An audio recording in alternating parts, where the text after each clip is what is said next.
Denton woke to a low hum that vibrated through the reinforced floor beneath him. The fluorescent lights above flickered like an impatient heartbeat, casting long, sterile shadows down the endless corridor. His ribs ached, his muscles screamed, and yet the real weight pressed on his chest was anticipation. He wasn't in Ashfall City anymore. He was inside Ember's headquarters, a cold labyrinth of glass, steel, and hidden eyes. Every footstep echoed, yet the silence between echoes felt alive. Mira was beside him, calm but alert, guiding him through the sterile expanse. "This place," Denton muttered. "It's like they're watching us even when no one's here." Mira didn't answer immediately, her eyes scanning the series of biometric locks embedded in the walls. "They are," she said finally. "Every corridor has a node. Every node reports to someone higher than anyone you see. Even the cameras aren't for security, they're for discipline." Discipline. The word crawled across Denton's skin like a cold hand. He remembered the trembling technician in sub-level 7 from the orientation video screaming, kneeling, stripped of all autonomy.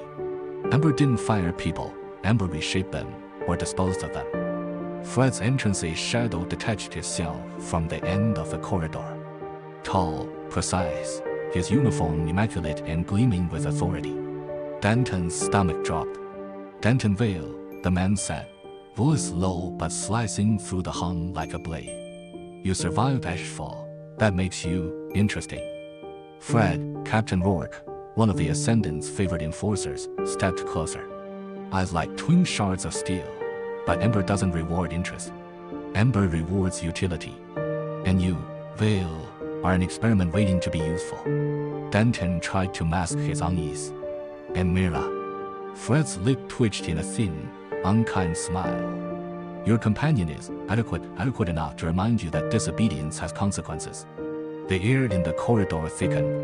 Denton could smell the faint tang of ozone, the residual scent of burned circuits from Ember's punishment wings. Fear here was a tangible force, like gravity pressing inward. Snake appears before Denton could respond. Another figure emerged from a side door, calm, lean man, hands tucked casually into the pockets of a tactical jacket. His movements were fluid, measured, like a predator assessing its prey. "You must be Denton," the man said with a soft Mandarin accented lilt to his English. "I'm Snake. Well, let's say, your friend in this place." Don't confuse the smile for safety. Denton stared. "Friend?" Snake's amber eyes didn't flinch. "Friend, ally, observer, whatever helps you sleep tonight. But remember this, Ember doesn't like anomalies. You surviving Ashfall makes you an anomaly. I'm here because anomalies interest me, not because I'm benevolent." Fred's eyes narrowed. "Snake, this isn't your briefing." Snake shrugged, a faint smirk tugging at the corner of his mouth. "I only observe, Captain. I don't interfere, unless I must." Denton felt a flicker of relief, but a second later, realized it was the same as holding a flame near gunpowder. Snake could just as easily be the warning of death as a lifeline. The veins of Ember Mira LED them deeper into the heart of the headquarters. Corridors giving way to massive atriums displaying holographic flows of operational data. Mission logs, failure statistics, neural recalibration records. Some employees walk these halls like ghosts, implants glinting faintly along their necks and spines. Compliance notes. "Look," Mira whispered, pointing to a sealed corridor marked disciplinary review. "They're conducting a behavioral audit. If you step inside, you might see." Her voice trailed as the corridor filled with the muffled cries of someone caught in Ember's punishment system. Denton swallowed hard. The system hadn't just punished, they reconstructed. Memories were rewritten, identities erased, and for some, consciousness itself was gently, methodically extinguished. Fred observed Denton with the precision of a surgeon.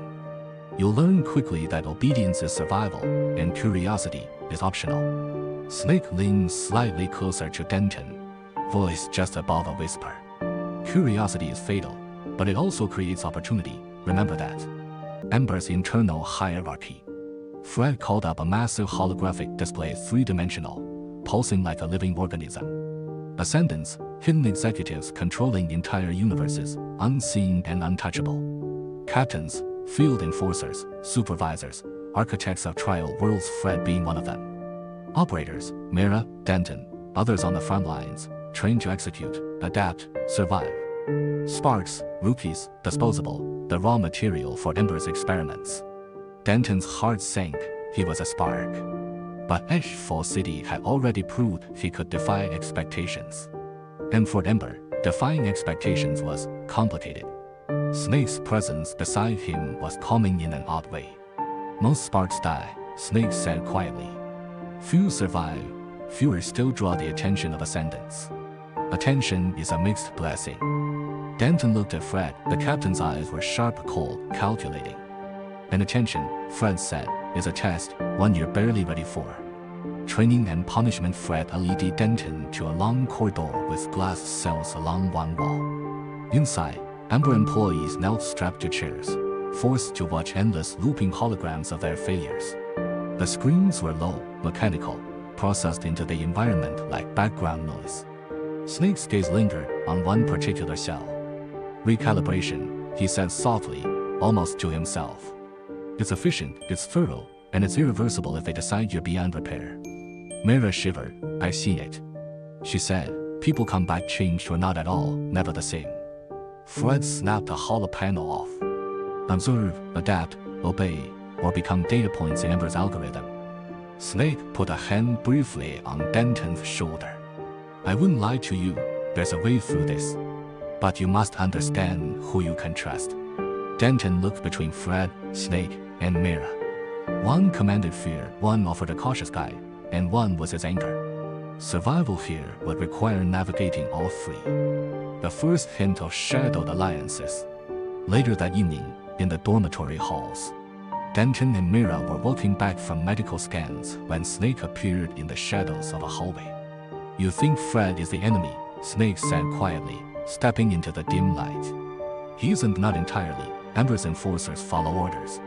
Morality isn't part of the equation, but don't assume that makes them predictable. Denton asked, and you? Snake's amber eyes glinted in the flickering corridor lights. I need you alive, but I also need you careful. Some truths are safe to see only if you survive the filters. Mira frowned. I don't trust him. Snake's gaze flicked to her, sharp but not hostile. Trust me, or at least, don't kill him. I can't save you both. The words landed like a warning. Denton had a sinking realization. Snake wasn't just an ally. He was a living puzzle, a variable in Ember's ever-tightening algorithm. The closing tension as Denton returned to his quarters. The corridors hummed with subtle vibration. He felt eyes everywhere. Fred's presence was oppressive. Snake's was invisible yet intrusive. Myra's quiet strength was the only constant. Denton lay awake, thinking, Ember wasn't a company, Ember was a machine. And every human, every client, every spark was a gear. Some gears survived, some were replaced. Snake's parting words echoed in his mind. Read the signs, trust no one fully. And when the walls close in, know that the fire inside you is the only thing that matters. Denton clenched his fists. Ashfall had taught him one thing. He didn't survive by luck. He survived by acting, and Ember would test every part of him before letting him move forward.